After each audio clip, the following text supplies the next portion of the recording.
We know about symmetric key encryption, where you use the same passphrase, the same password, the same key to both encrypt and decrypt.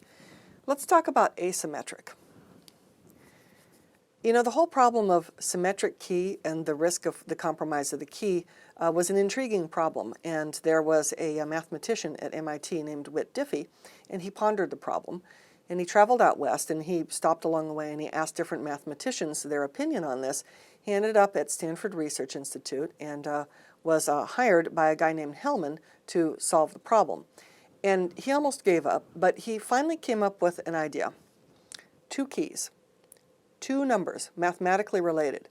And by the way, if you go on Wikipedia, they have a very lovely way of describing this. Even if you're not a mathematician, you kind of sort of get what they're talking about. The idea is encrypt with one, decrypt with the other. Doesn't matter which one, but when you encrypt with one, you must decrypt with the other. We will freely give away one of them. We'll call it the public key. We will not give away the other. We'll call it the private key. If I want you to send me something that only I can read, I'm going to give you my public key freely. You will use the public key to do the encryption.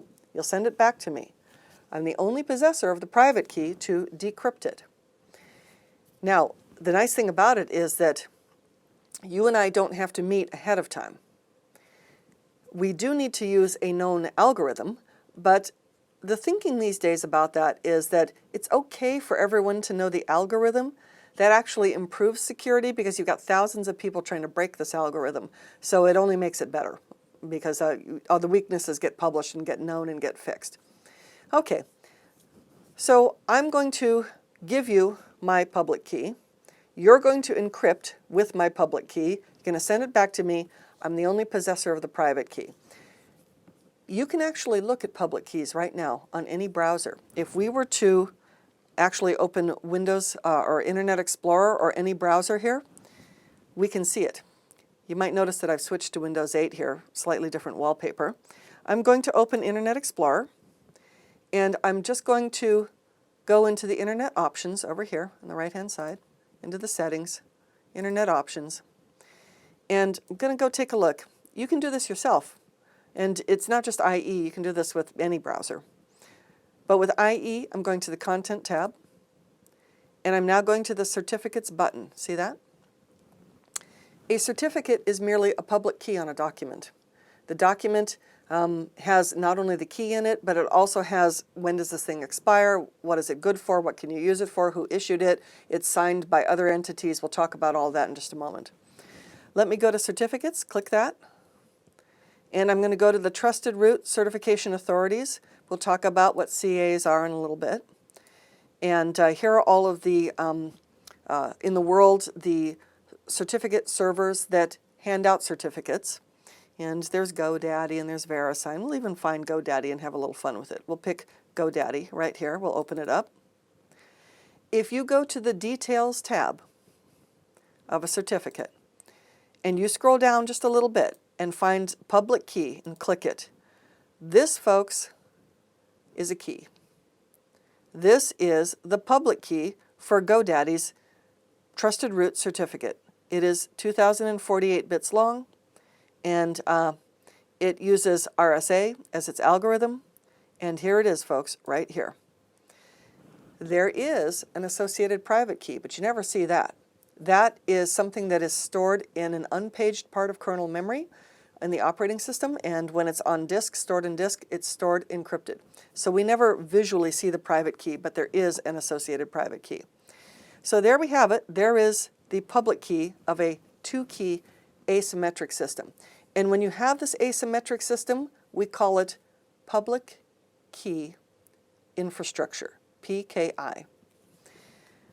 So, for example, if you're shopping online, and I'm going to just give you the short version of this, if you put stuff in your shopping cart and you click Proceed to Checkout, in the background what's happening is that website is slipping you their public key in the background. And you're actually, from that public key, with a combination of something that you create in your browser, I mean, you as a user don't know this, your browser will create a temporary session key, which is actually a symmetric key to quickly encrypt everything. Put in your credit card number, all your contact information, whatever, you hit checkout. That ciphertext is being sent back to the website that you purchased from. They're the only possessors of the private key to actually decrypt it. So even if somebody intercepts it along the way, they don't have the private key, so they can't get your credit card information. Now, it is true that given enough time and enough computing power, any encryption can be broken eventually. It might take 100 years, but I mean, eventually any can be. And in fact, data encryption standard, DES 40-bit, was broken in like a month. So the thing is that with encryption, nothing is ever 100% truly secure. If you want a completely secure system, don't have a system. But what you have to do is make a judgment of what is a reasonable level of security. And as an IS auditor, we're looking at, okay, are they intending to encrypt stuff? To transmit encrypted or send things encrypted or encrypt email attachments or encrypt this or encrypt that? And are they actually doing it? And are they doing it using a 128-bit key, which is, how long is the key? This key right here is 2048 bits long. Or is it a 40-bit key, or what is their intent, and are they actually following up on it? So this is the idea of asymmetric encryption. The last thing that we have is something called hashing. Hashing is not encrypting a file per se, but instead we're going to run it through an encryption algorithm, and we're going to come up with a fixed length output. And if that file gets changed even the slightest bit, when we run it through the same hashing algorithm, the output will be very different. So I have a command prompt open, and I'm going to show you an example of hashing, just so you can see it. This helps demystify this whole encryption hashing process. I have downloaded a free tool called MD5Sum. You can get it yourself on the internet. There are many other tools.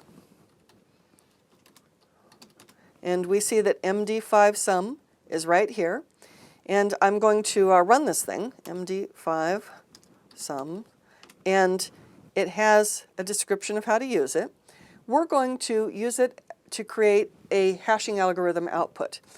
So again, I'm going to create a new text file, and we're going to change it very slightly and see how very different the output is.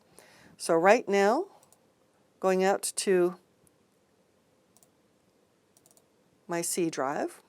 So right now I'm going to my C drive, and I'm just going to create a very simple file.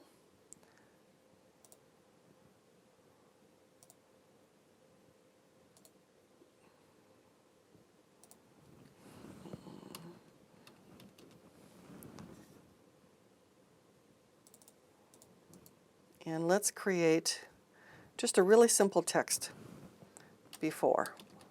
And let's open the text file. This is the original with a period. See that? Let's save it. Okay.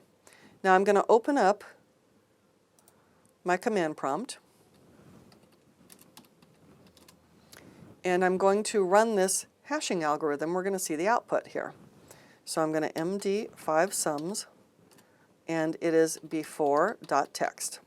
And I'm going to press enter. Whoops.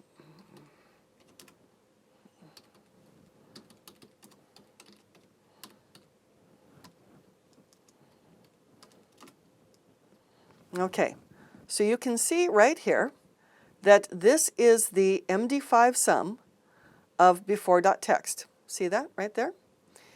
Look at that, 81C6. Now we're going to change one tiny little teeny tiny thing on that text file. Let's go there. Let's open it up. I'm going to change the period to a comma. Backspace, I'm changing it from a period to a comma. I'm going to save it. And I'm going to run this thing again. And let's just see.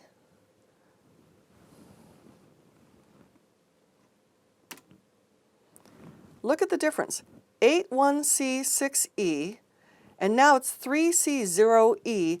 Very, very different. Now, how does this mean anything to you, the IS auditor? Very frequently, you will run into a situation where you have to prove that a file has changed or not changed. I mean, I've known situations where a company will say, that's the absolute original, it has not been tampered with. And right in front of a judge, no, it has been changed. I can show you the documented MD5 hash from before, and I'm running it now, and you can see it's extremely different. Somewhere along the way, this has been changed. It is not the same. And so we can use it to absolutely prove that files have been tampered with or not, that they have integrity or not. There are many applications that use some kind of hashing algorithm to prove that this has not been changed along the way, either a data transmission or some kind of file. There are Windows programs, there are Linux programs, whatever, where we can run MD5 sum or some other hashing algorithm against important files to make sure that they have not been changed. So the next thing we're going to talk about then is the significance of using this in terms of encryption when we send files and something called digital signatures.